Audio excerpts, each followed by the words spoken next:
नमस्कार, जनसंवाद में आपका स्वागत है दोस्तों। पहली बड़ी खबर निकल के आई है, आपको बता दें राहुल गांधी यूरोपीय यात्रा पर निकले। भाजपाइयों के छूटे पसीने, फिर कहा देश की पोल खुलने की डर से बिलबिलाए भाजपाई। राहुल गांधी की यात्रा से क्यों डरे, बताएंगे।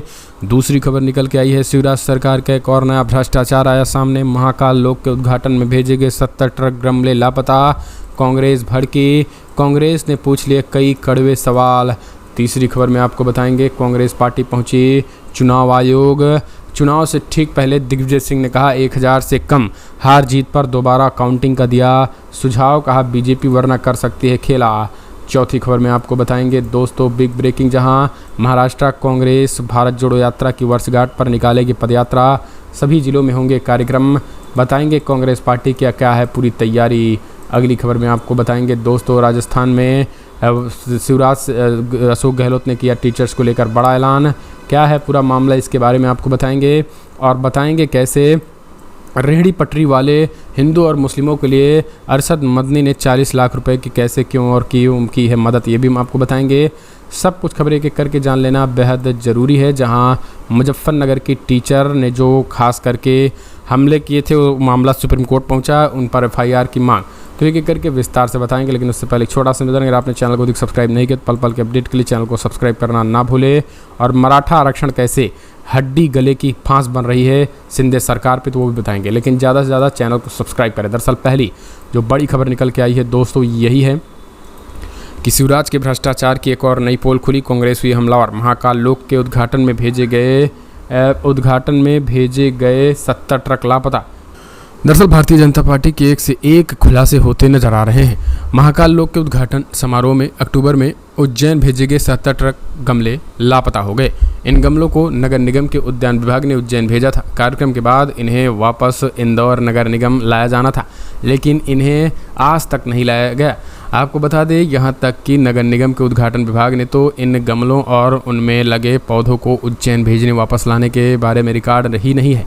बताया गया है कि इन गमलों में और उनमें लगे पौधों को उज्जैन ले जाने के लिए लाखों रुपए का किराया भी भुगतान किया जा चुका है। जानकारी के अनुसार उज्जैन में महाकाल लोक का उद्घाटन 11 अक्टूबर 2022 को प्रधानमंत्री मोदी ने किया। PM मोदी के कार्यक्रम के लिए इंदौर उज्जैन रोड के संवारने का काम इंदौर नगर निगम ने किया। लेकिन अब इस पूरे मामले में लापता गमले की खोज हुई तो कुछ पता ही नहीं चला।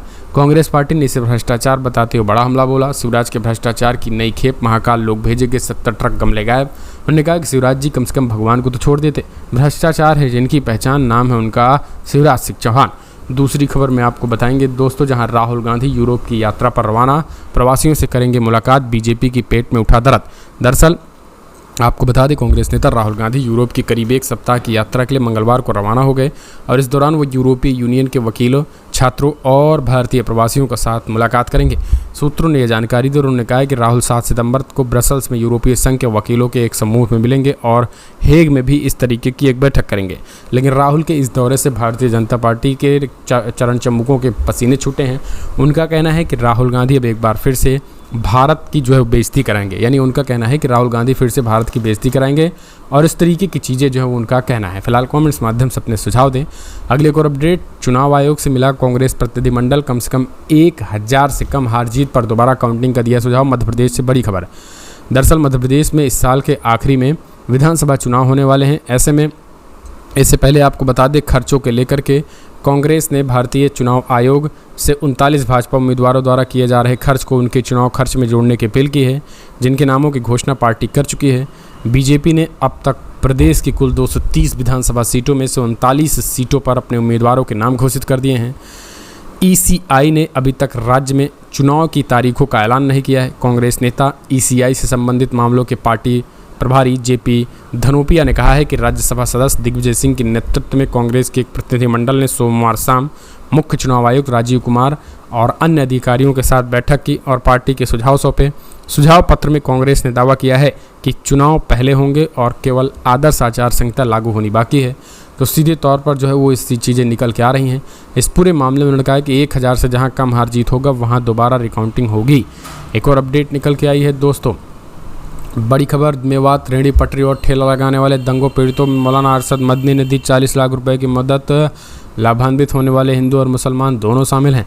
जी हां, दरअसल आपको बता दें, देश में नफरत के माहौल और मुसलमानों को नूह और अन्य स्थानों पर सामूहिक बदले के निशाना बनाए जाने पर जमीयत उलमा हिंद के अध्यक्ष मौलाना अरशद मदनी ने कड़ी प्रतिक्रिया व्यक्त करते हुए कहा कि आरएसएस हिंदुस्तान में हिंदू और मुसलमानों के बीच शांति, एकता, प्रेम और सद्भाव को बढ़ावा देने की प्रतिबद्धता से पीछे हट गया। मीडिया से बातचीत में मौलाना मदनी ने कहा है कि देश में आपसी समझबूझ को, भ्रम को समाप्त करने के लिए उनसे मोहन भागवत से जो बात हुई है वो आरएसएस उस पर कायम नहीं है। उन्होंने कहा कि आरएसएस के नेताओं के बयानों से स्पष्ट है कि वो सांप्रदायिकता, सौहार्द नहीं चाहते हैं। उन्होंने हर हिंदुस्तानी के हिंदू होने के बयान पर भी निरर्थक बताया। उन्होंने कहा कि हर हिंदुस्तानी हिंदू नहीं बल्कि हिंदी यानी भारतीय है। अध्यक्ष जमीयत उलमा हिंद ने पिछड़ी गठबंधन इंडिया को भी पूर्ण समर्थन करते हुए कहा है कि देश में नफरत का माहौल समाप्ति के लिए राजनीतिक बदलाव आवश्यक है। अगर विपक्षी दल एकजुट नहीं रहे तो स्वयं उनका अस्तित्व भी खतरे में पड़ जाएगा। सीधे तौर पर उन्होंने इस चीज़ को लेकर बड़ा हमला बोला। एक और अपडेट निकल के आई, मराठा आरक्षण पर मुश्किल में फंसी शिंदे सरकार। भूख हड़ताल पर बैठे मनोज पाटिल ने थमाया अल्टीमेटम, सरकार की बढ़ रही मुश्किलें। दरअसल मराठा आरक्षण मुद्दे पर महाराष्ट्र की एकनाथ शिंदे सरकार की मुश्किलें लगातार बढ़ती चली जा रही हैं। 29 अगस्त से भूख हड़ताल कर रहे 41 वर्षीय स्थानीय मराठा नेता मनोज पाटिल ने अब राज्य सरकार को अल्टीमेटम दिया कि 4 दिनों के भीतर ओबीसी क्षेत्र श्रेणी के तहत मराठा आरक्षण देने का निर्देश जारी किया जाए। जालना जिले के अंतरावली सारथी गांव में भूख हड़ताल कर रहे हैं जारांगे ने कहा है कि अगर आरक्षण को लेकर अनुकूल निर्णय नहीं लिया गया तो वो 4 दिन बाद पानी और तरल पदार्थ लेना बंद कर देंगे। मनोज जरांगे पाटिल की भूख हड़ताल ने राज्य भर में मराठा भावनाओं को भड़का दिया। महाराष्ट्र सरकार का एक प्रतिनिधिमंडल मनोज जरांगे की हड़ताल खत्म करने और उन्हें मनाने में मंगलवार को नाकाम रहा। महाराष्ट्र के मंत्रियों और नेताओं के एक प्रतिनिधिमंडल ने मनोज जरांगे कहा है कि जब तक मराठवाड़ा क्षेत्र के मराठों को कुनबी की तरह ओबीसी में मान्यता देकर आरक्षण नहीं दिया जाता तब तक वो अपना विरोध समाप्त नहीं करेंगे। एक और खबर निकल के आई है, सुप्रीम कोर्ट पहुंचा मुजफ्फरनगर में महिला स्कूली बच्चों की पिटाई का मामला। महात्मा गांधी के पोते ने की कार्रवाई की मांग। जी हां दोस्तों, दरअसल मुजफ्फरनगर के स्कूल में अल्पसंख्यक समुदाय के एक बच्चों की पिटाई का मामला सुप्रीम कोर्ट पहुंच गया। न्यायमूर्ति अभय एस ओका की पीठ बुधवार को इस मामले की सुनवाई करेगी। महात्मा गांधी के पोते तुषार गांधी ने कोर्ट में अपील करते हुए शिक्षिका की खिलाफ उचित एक्शन लिए जाने की मांग की है। और बीते दिनों उत्तर प्रदेश के मुजफ्फरनगर के नेहा पब्लिक स्कूल में एक बच्चे की पिटाई का वीडियो सोशल मीडिया पर वायरल होने के बाद बवाल मच गया। बच्चे के पिता ने आरोप लगाया कि समुदाय विशेष का होने के कारण शिक्षिका द्वारा पीटा गया, लेकिन अब उन पर सुप्रीम कोर्ट में पहुंचकर एफआईआर दर्ज करने की मांग की गई है। एक और अपडेट, महाराष्ट्र कांग्रेस भारत जोड़ो की वर्षगांठ पर निकालेगी पदयात्रा, सभी जिलों में होंगे कार्यक्रम। जी हां दोस्तों, दरअसल राहुल गांधी की भारत जोड़ो यात्रा की पहली वर्षगांठ पर महाराष्ट्र कांग्रेस गुरुवार को राज्य के सभी जिलों में पदयात्रा निकाली जाएगी और 7 सितंबर को कल पूरे देश भर में ये पदयात्रा निकाली जाएगी। महाराष्ट्र में भी वो इसकी निकाली जाएगी। 7 सितंबर 2022 को राहुल गांधी ने लोगों के दिलो दिमाग को एकजुट करने के लिए कन्याकुमारी से कश्मीर तक लगभग 4000 किलोमीटर की भारत जोड़ो यात्रा की शुरुआत की थी और खास अवसर को चिन्हित करने के लिए राज्य कांग्रेस स्थानीय आबादी और सैकड़ों पार्टी कार्यकर्ताओं को भागीदारी के साथ सभी जिलों में यात्राओं का आयोजन करने की बात कही। कमेंट्स माध्यम से अपने सुझाव दें। फिलहाल फटाफट ब्रेकिंग न्यूज़ में इतना ही। तो दोस्तों, मध्य प्रदेश में जो लगातार भ्रष्टाचार हो रहा है, इंडियन के नाम बदले जाने को जो मचा बवाल, इसे आप कैसे देखते हैं? अपने सुझाव दें। इस वीडियो में इतना ही। जय हिंद, जय भारत। एक आदमी की सनक और बौखलाहट ने इस देश को उस कगार पर लाकर आज खड़ा कर दिया है कि हमारी पहचान पर सवाल उठ रहा है, हमारे नाम पर फप्तियां कसी जा रही हैं, सोशल मीडिया में और मीडिया में जोक्स चल रहे हैं, चुटकुले बनाए जा रहे हैं इंडिया और भारत को लेकर। यह आपकी सनक और आपकी नफरत का नतीजा है मोदी जी। मुझे पता है कि आप इंडिया से डरते हैं, मुझे पता है कि आप अपने विपक्ष से नफरत करते हैं, लेकिन हमसे नफरत करते तो आप दुश्मनी देश से निभाने लगे। इस देश को हम लोग अपनी मां कहते हैं और मां के नाम के साथ खिलवाड़ कौन करता है? आपने तो वो दुष्कर्म भी करके दिखा दिया। इस देश में एक संविधान है और उस संविधान के आर्टिकल 1 ने हमें पहचान दी है, भारत की हमें पहचान दी है, इंडिया की। और आपके ये जो कुत्सित प्रयास है हमारी पहचान के साथ खिलवाड़ करने का, वो असल में संविधान को बदलने के आपके दुष्कर्म का नतीजा है। आप चाहते हैं कि आप बाबा साहेब का बनाया हुआ यह संविधान बदल दीजिए, लेकिन ऐसा हो नहीं पाएगा, क्योंकि आप भी जानते हैं और मैं भी जानती हूं कि राज्यसभा में आपके पास 2/3 बहुमत नहीं है, तो आप संविधान बदल नहीं पाएंगे। तो यह शगुफा क्यों छोड़ा गया? यह शगुफा इसलिए छोड़ा गया जिससे आपके भक्त और आपका चरण चुंबक मीडिया इसी पर डिबेट करता रहे। वो अडानी के महास्कैम पर आपसे सवाल ना पूछे, महंगाई पर चर्चा ना करे, बेरोजगारी पर बात ना करे, आर्थिक असमानता पर बात ना करे, आज भी जलते हुए मणिपुर पर सवाल ना उठाए। इसलिए आप रह रहकर एक एक शगुफा छोड़ते रहते हैं। लेकिन क्योंकि आपने भारत और इंडिया का शगुफा छोड़ ही दिया है तो दो चार बातें कह देती हूं। 100 रुपए का पेट्रोल इंडिया भी खरीद रहा है, 100 ही रुपए का पेट्रोल भारत भी खरीद रहा है। आटे पर जीएसटी आपने इंडिया के लिए भी लगाई है और भारत के लिए भी लगाई है। बेरोजगारी से इस देश का युवा इंडिया में भी जूझ रहा है और भारत में भी जूझ रहा है। आर्थिक असमानता से लोग त्रस्त है इंडिया में भी और लोग त्रस्त है भारत में भी। जलते हुए मणिपुर को देखकर इंडिया भी कांप उठता है और जलते हुए मणिपुर को देखकर भारत की आत्मा भी सिहर जाती है।